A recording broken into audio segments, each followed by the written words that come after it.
Thank you so much for clicking on my video, and if you're returning, welcome back to my channel. Today, I want to talk about episode 5 of Archetypes podcast, The Decoding of Crazy. Let's get into it.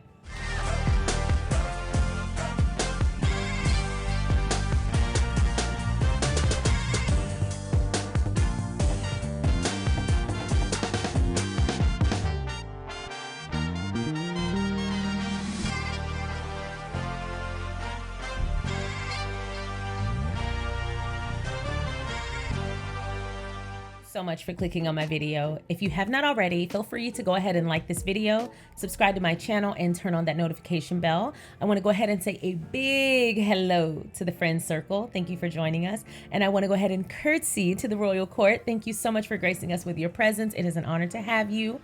Just a heads up, new members only video just uploaded detailing the big curly bun. I've gotten a few requests to talk about some of my hair care routines and some of the styles that you guys have seen in my previous videos. And I was like, okay, cool. I'll just go ahead and share that with the members. So if you're interested, feel free to go check that out. Last week's was a makeup tutorial and then a tea time. And this week's is a hair tutorial, a tea time, and a cook with me. So this is a jam-packed week. I'm gonna be sweating, but I'm gonna get you that content. So today I want to talk about Archetypes episode 5, The Decoding of Crazy. And this one was jam-packed. We had a few guests on this episode. Among those guests was Deepika Padukone, Jenny Slate, and Constance Wu. We also had some tidbits from Aparna Nancherla and former Attorney General Dr. Nadine Burke Harris. And of course, Meghan, our host, and it was a really good episode. Now, when I first heard the teaser for this podcast, I knew there were going to be a few words that would definitely get talked about. I knew that crazy would be one of them, and I made the assumption that the B word would either be the first episode or the grand finale, like the season finale. I love the direction that we're going in already, and I love the ground that we've already covered. Today's episode was very impactful. I love how she opened the door swinging. Have you ever been called crazy? Raise your hand. I personally don't know any woman who has not been called crazy or who has not gone through great lengths to not be called crazy.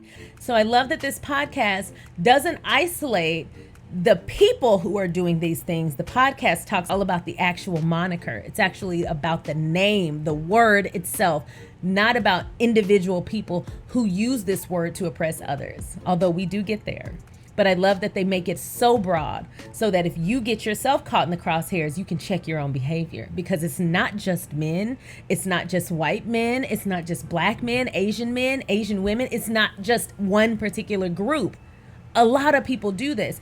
And they also pulled our card on this episode because a lot of women have been taught, literally taught, to do it to ourselves. I'm no different. I've had moments where I'm like, okay, let me stop being crazy because I'm showing emotion. I have had moments where I'm showing emotion and I'm like, I am so sorry, y'all. I'm in hysterics. Y'all have called me on it. Y'all have literally called me on it in the comments. There was a video where I cried and I said, I am so sorry. I'm being so ridiculous. And someone literally commented and said, Sharion, I want you to make it a point to stop apologizing when we see the real you. You can show emotion here. Thank you so much. But she was right. I literally apologized for talking about, I can't remember what we were talking about, but I was busting a tear. And I shared that and I was like, I'm so sorry. I'm being so ridiculous. Oh my God, this is ridiculous. And she was like, don't do that. Be you. Be you. And that's something that I've been working on. Since she said that, I've been like, you know what, be cognizant. Am I doing that in the rest of my life? Like, I'm a human. It's okay to be human. And that's something that I loved about this episode. So let's get more into the episode. So they start off with that 1-2 punch. Then they hit us with the origin of hysterical. And it comes from hystera, which is the Greek word that means womb.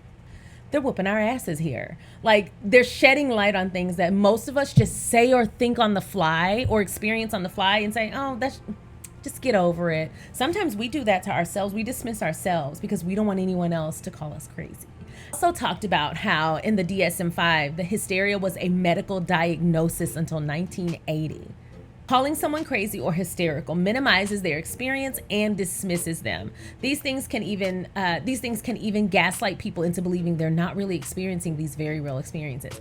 I have heard of this. Jenny Slate came on and she talked about how it's the use of the word crazy is intended to limit people's experiences with emotions. It's a catch-all. Now, why on earth would there be a catch-all for doing something that is, one, involuntary, and two, everybody does? Because they don't want you having the authority or the autonomy to properly discuss your emotions, because then they're going to have to talk about what's going on around you that may or may not be causing these emotions. So it's easier to just tell you that you're crazy. It's easier to just say, you know what, you're taking this a little too seriously. You know what, you're a little too sensitive. You know what, you're really emotional. I would recommend that you calm down. The number one rule in customer service is what? Don't tell someone to calm down. Do not tell someone to calm down.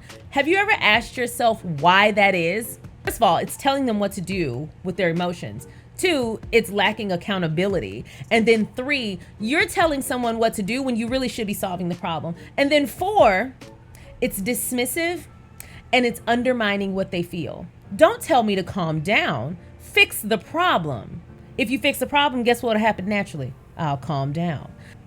It's dismissive. All of these are signs of being dismissive. All of these are undermining. And that's exactly what I'm talking about. So when people don't want you to experience emotion or they try and dismiss your emotion, it's often lacking accountability, but it's also putting the responsibility of whatever just happened on you. Chances are, if you're having a reaction to it, you didn't commit the infraction. So why am I responsible for moderating my own reaction to something when you should be responsible for whatever just happened? You need to be responsible for the deed that was inflammatory. You need to make it right. Don't focus on my emotions and my reaction. Focus on what you did and focus on correcting the behavior, the remediation that's needed here. So then we talk a little bit to Constance Wu. So Constance Wu's part was very jam-packed. I did not expect any of this. I loved that Meghan went out of the way to put a trigger warning on this. Constance Wu talked about, first of all, the fear of rejection in Hollywood. I love that she added this because I've never worked in entertainment. I mean, I modeled a little bit in my early 20s, but it was very local and it was not like these big things. And just the fear of rejection from that, being told you're too short. I like that Constance Wu included this, that being in Hollywood is just no cakewalk. She also talked about the fact that when Hollywood likes to create this narrative around new stars, particularly starlets, that indicates that they didn't work hard for what they're getting, that they were a 1 in a million chance, right place, right time. The fact that I was just drinking a soda pop at the local pub and someone came in and was like, you would be great in a movie. And now a star is born. They love that mythical star is born story. But the fact that she's been studying theater and acting her entire life and has been working toward it, sometimes that can be dismissed and undermined. And they don't like that story. They make fun of you and say you're too ambitious.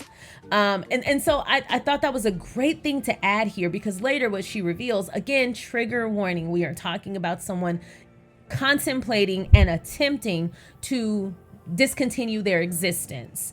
And she talked about how she was being abused at work on the set of her show. And when the show was renewed, she vocalized her displeasure with it. No one else having any background on it, they all were like, she's so ungrateful. But I never felt that way. I think personally, because I know that there's always another side to everything. If I don't personally know you, I'm going to avoid labeling you at all. At all. I may say he shows signs of XYZ, but I'm not going to label you because I don't know you. But what I will do is observe and say, there's more to this, because if we've never seen this type of behavior from her before, why all of a sudden is she so anti this role? I feel like anybody working on that show or anybody with a brain who was involved with that would have seen that as like I need to talk to her and ask her some questions, not how dare you. I would have asked her, what's going on? There's got to be a reason for this, because who the heck wouldn't want their show to continue? That's a job, a steady job. Shooting in the city where you live, from what I understand in the acting world, That's a gold mine. So for her to have that reaction, I would have never thought to call her ungrateful. I would have thought to call that a cry for help. What's going on? So the fact that people had such a reaction to her, social media lit her ass aflame. And then another colleague of hers, and I'm glad that she again was responsible and didn't say the person's name, but some parts of me wants to know who the heck that was so I can discontinue supporting any of their projects. One is perfect. But what I will say, there is never a reason to be cruel. There is never a reason to imply someone deserves to be unalived. So whoever that person was, I want to be responsible with my dollars and I don't want to support them. So I'm going to do my research and try to find out. I bet I won't ever find out, but I'm going to give it my all. Constance had a reaction to it, obviously. In addition to all the other things that were happening, in addition to the abuse that was happening, she's getting abused online now, and she doesn't have an outlet, and she made an attempt on her existence. Thankfully, she was unsuccessful in that attempt. It brought about a true reckoning with her mental health. People don't like to admit to themselves. They're not a safe space. People aren't always as safe as they like to make themselves out to be. Keep in mind, people hear what you say in passing, and they hear what you say about other people, particularly children. For the parents who call themselves, I'm not phobic, but I just wouldn't want my son or daughter to have those negative experiences in society. Why not offer them a safe space to make sure that if society does beat them down, they always have somewhere to go where they feel safe? Why not that? But they hear you. So then when they don't come out to you and you're feeling slighted, like, oh, you told your aunt and your uncle, you told your cousin, you told your friend, but you didn't tell me. Were you a safe space? The same thing goes for depression. The same thing goes for these ideations of unaliving. The same thing goes for those things. When people open up to you, are you a safe space? Now, if you're not a therapist and you don't know what to do with that information, that's okay too. But simply show the care and say, hey, I don't know how to respond to this, but I care about you. I don't want you to go through with anything like that. Let me help you find some help. That's it. You don't have to claim to be this know-it-all. I know someone who responded to their daughter being SA'd at work, and their response was, you thinking about it too hard. You're making this bigger than it has to be. You weren't actually R-worded. You're making this bigger than it has to be. Next time it comes up, don't think of it in a sad way. Say, he must have been looking at my big old thighs and decided to grab them. And I was sitting there like, oh my God, don't say that. People aren't always safe. So when people like Constance Wu, who is this actress and seems like she has it all, when she does things like this, where people like her do things like this, and everyone around them is like, why didn't they come to me? I can give you 1,000,001 reasons why they didn't come to you. So just consider that. Sometimes the strong friend or people who feel like they have it all together, they may have it all together because they don't have a choice, because no one else has their back. They may have it all together because they are all they have. And that's a very sad thing. I would venture to say a lot of successful people are all they have. And when I say all they have, I don't mean people hanging out with them, hangers on, people calling whenever they post a vacation, people calling, my light bill. People who want to be in pictures with them because that's when the cameras come out and they want to be seen. They want to be on that red carpet. Not those people. I'm talking about people who, if I say I'm going through a tough time, somebody's going to be like, wow, well, hey, are we still going out tonight? Not that person. I'm talking about the person that's going to say, I'm here for you. What do you need?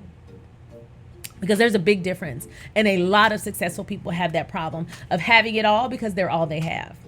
Anyway, Constance Wu still cries about this, which I was so happy with Meghan's response to her crying. When she apologized for crying, Meghan said, don't apologize. It's okay to feel emotions. We never know what people are going through. Are you okay? Notice what she didn't do. She didn't tell Constance how to feel. She didn't tell Constance to stop crying. I know it's a natural reaction when people are crying and say, oh no, don't cry. But guess what that does to them? I'm not safe here. I can't show my emotion here. What you probably should do is exactly what Meghan just did. Don't apologize. Don't be afraid to cry. It's okay to feel emotions. We never know what people are going through. I think empathy is sometimes reserved for people we feel are doing worse than us or who aren't doing as well as we think they could be doing. I think sometimes people look at someone and they only extend empathy if they're doing the worst possibly that they could be doing. I think sometimes people like to reserve empathy for those that they feel are doing bad. They don't like to extend empathy to people who they feel like have it all or are excelling in a certain area. And I've had this experience myself, like where I've just had like a really bad day or been sad. And the first thing I've been told is, well, at least you got your husband, or at least you got your new townhome, or at least you got your car. And those things are great, right? So why are you sad? Because my cat died and I'm really sad about it. And I'm sad. And it's okay for me to be sad. What I would love is some comfort. And eventually, I found that comfort. But it's shocking to me how quickly people jump into, don't cry. And sometimes it can come off like people say that because it's an inconvenience. I don't like when people cry around me. I don't like it. I know that you're in a really hard time right now, but could you not? It's ruining the aesthetic. I'm not kidding. People are cruel. I think we as a society are so detached from emotions. And a big part of that is because of this right here. Calling people crazy and being dismissed. No one feels safe enough to just simply say, I don't feel well today. And the moment they do, it's put on this, oh my God, she's crazy. Put her in a home. It's like, okay, we can take the stigma away from emotions. We can also take the stigma away from mental illness. And we can have both experiences and let them be what they are without making them this awful thing. We don't have to stigmatize these things. They're natural.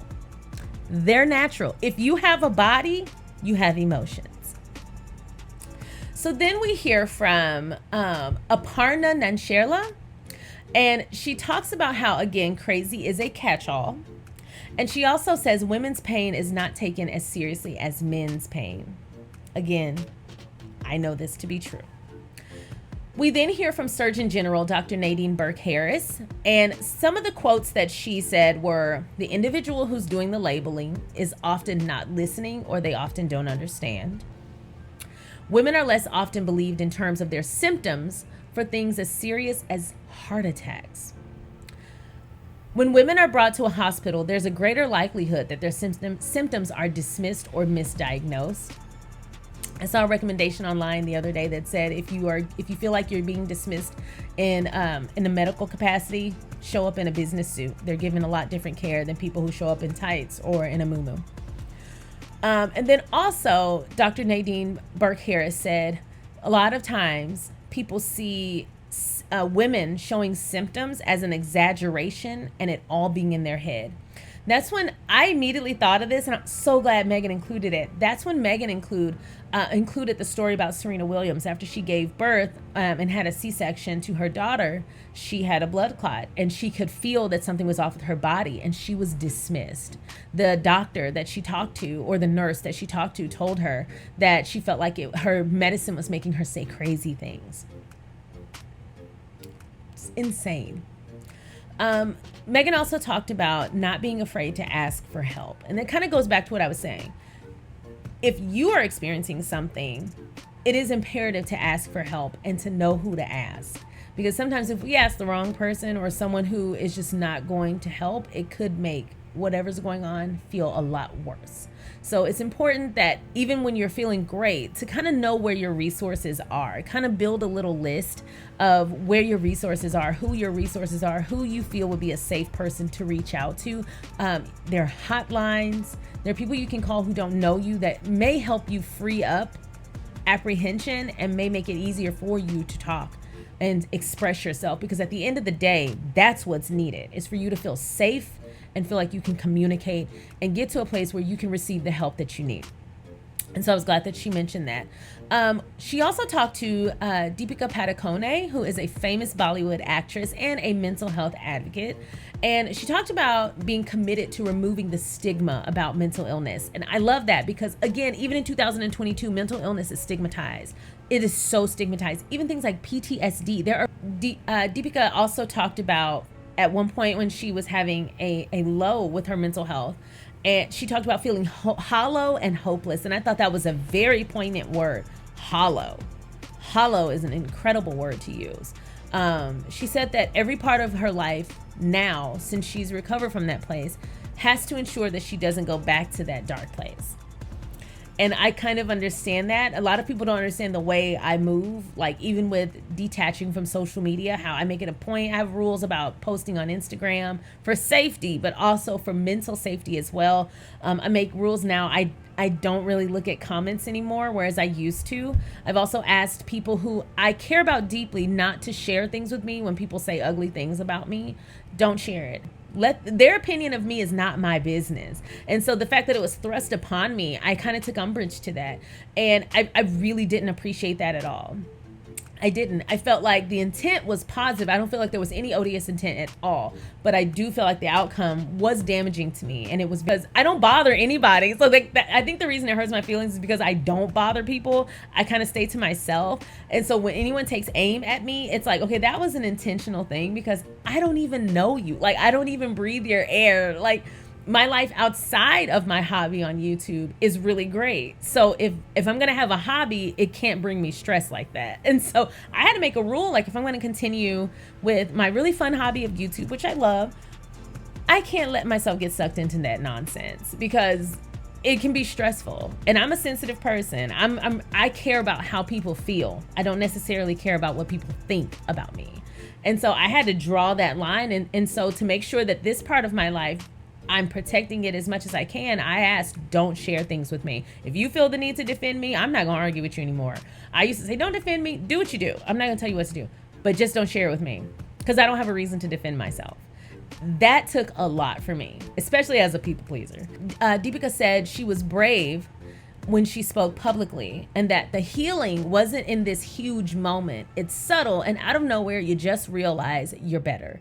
A big part of this for Deepika was the fact that she stays present and in the moment. I love that they talked about that. It is so hard to stay present. I used to suffer from maladaptive daydreaming. If something got stressful or overwhelming, I would just mentally fly off into somewhere else. Usually, I said, into a big old bowl of ice cream. But not anymore. I have to work to stay present, which means phones down at dinner. I don't even bring my phone to a table. Side note, that really makes me cringe when people use their phone at the table. I don't know why. I'm so old school. I know. I just hate when people use their phone or headphones or any kind of electronics at the table. Eat your food and engage. That's a story for another day. But anyway, I put phones down. During movie time, phone down. We then move over to the 3-word segment. So Constance Wu's words for her childhood were emotional, bold, and extroverted. Her words for her adulthood were emotional, good that it stayed, brave, and loving. Deepika Padukone, her words for childhood were tomboy, sensitive, and emotional. And then as an adult, all the same words, but also purpose, gratitude, and consistency. We end this episode with a poem called Breathe, and it was by Becky Hemsley, and I'm going to link that in the description box below, but it was a very beautiful poem. But the poem basically talks about not allowing people to label you and being free within nature, being free in the forest amongst the trees. We often associate the Sussexes' peace with their participation in nature. They even picked their home. A large part of it was because of the tree that was in the backyard. And we often reference them as being peaceful under a tree. So I wanted to talk about that simply because I thought, what a great way to end an episode like this, especially since we did discuss some pretty heavy topics. I'm glad that we ended it on a high note, and I'm glad that it was a positive note to end it on. Very happy with that. I also wanted to talk about the fact that Meghan has each person name 3 words that describe them as a child and then 3 words that describe them as an adult. The reason this is so important to me, and the reason I think this is kind of like a hidden gem, I think it's an underrated gem, is because young women, girls, what have you, we're often told who we are from the onset. And honestly, I won't even limit that to women. People are often told who they are. How many people have you met that give their children like little plush footballs when they're little and say, oh, he's gonna be a football player, or, you know, ballerina shoes, oh, she's gonna be a dancer. Or from the very onset, when you ask a 5-year-old, what do you want to be when they grow up, and they say a doctor or a lawyer or a pediatrician, and you're like, do you even know what these things are? But you know that someone has told them that's what you're supposed to say. And you know, you can kind of tell sometimes that's not the case, but in large part, a lot of children, they just repeat what they think they are supposed to say. And in large part, they're told who they're supposed to be and what they're supposed to be. And because this series is dedicated to archetypes and telling us to kind of freeing us to have those conversations that help us to own our autonomy, I think it's beautiful that at the end of each episode, she has people claim who they were. Stake your claim. It sounds simple, but I want to remind people, a lot of us didn't have this experience. A lot of us didn't get that opportunity. A lot of us didn't get that right. We weren't exposed to the fact that we can decide who we are. Even now as adults, a lot of us struggle with deciding who we are. I have this phrase that I use when I'm trying to kind of correct myself and get myself back in alignment with what I feel like my purpose is. I'll say define and align. And the reason I say that is because I have to define what I'm actually targeting. I have to define who I want to be. I have to define exactly what I'm looking for, what I want to gain, where I'm trying to go. And then I need to align with that purpose. I can't just be in alignment with nothing. I've got to define it. What is that it? The it for me is where I want to go in this life. The it for me is who I want to be, and not just who I want to be for myself and to myself, but who I want to be for those in my life, for my husband, for my schnauzers, for my nieces and nephews, for all of them, all 13. Who I want to be. I have to define who that person is. And that has really helped me to step out of Sharion of old, who thought like a child, acted like a child, behaved like a child, or in some parts as an adult, thought like a traumatized person, behaved like a traumatized person, and reacted from a traumatized mindset. And I had to stake my claim on the life that I wanted. I had to stake my claim on the next steps for me. And a large part of that was determining where the hell I'm going when I get on this route. I'm not just going to walk any path. I have to figure out what's at the end of that path. I have to define it. And then I have to align with the path. And having the opportunity to stake claim over who you are and who you were, especially when that was ripped from you. And I think almost everybody has had that experience. That is powerful. It's the stepping stone to staking your claim in this life. If you don't know how to properly define where you've been, how the hell can you properly strategize where you're going? You have the right to define yourself for yourself by yourself. And by claiming those 3 words, that's exactly what Meghan is putting people in position to do. I'm so glad that it's a very small, subtle part at the end of her episode, but it is deeply impactful. Stake your claim. Who were you? Speak it out. And it's totally up to you. There are no wrong answers unless you deem it so. But there are right answers, and those right answers come directly from you, not from anyone else. That is a powerful thing. We can't have peace if we're steadily burying old skeletons and old wounds on hollow ground. We need to dig them up. We need to address them. We need to stand firm, and we need to heal.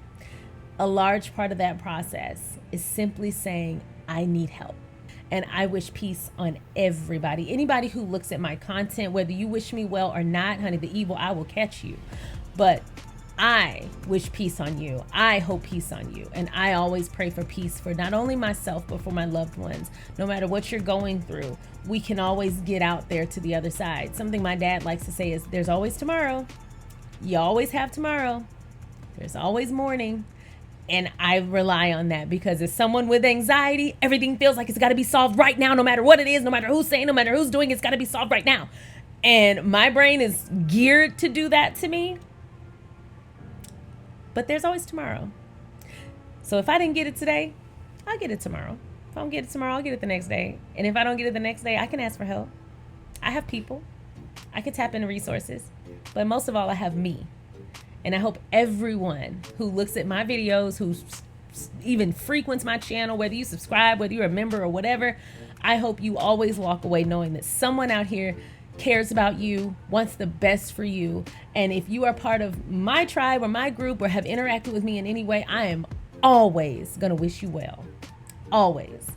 So step away with that. I hope you guys enjoyed this video. Feel free to let me know what you thought about the episode as well as this video recap in the comments below. If you have not already, feel free to like, subscribe, and turn on that notification bell. And if you are interested in being part of the friend circle or my royal court, feel free to hit that join button. Thank you so much for watching, and I will see you next time.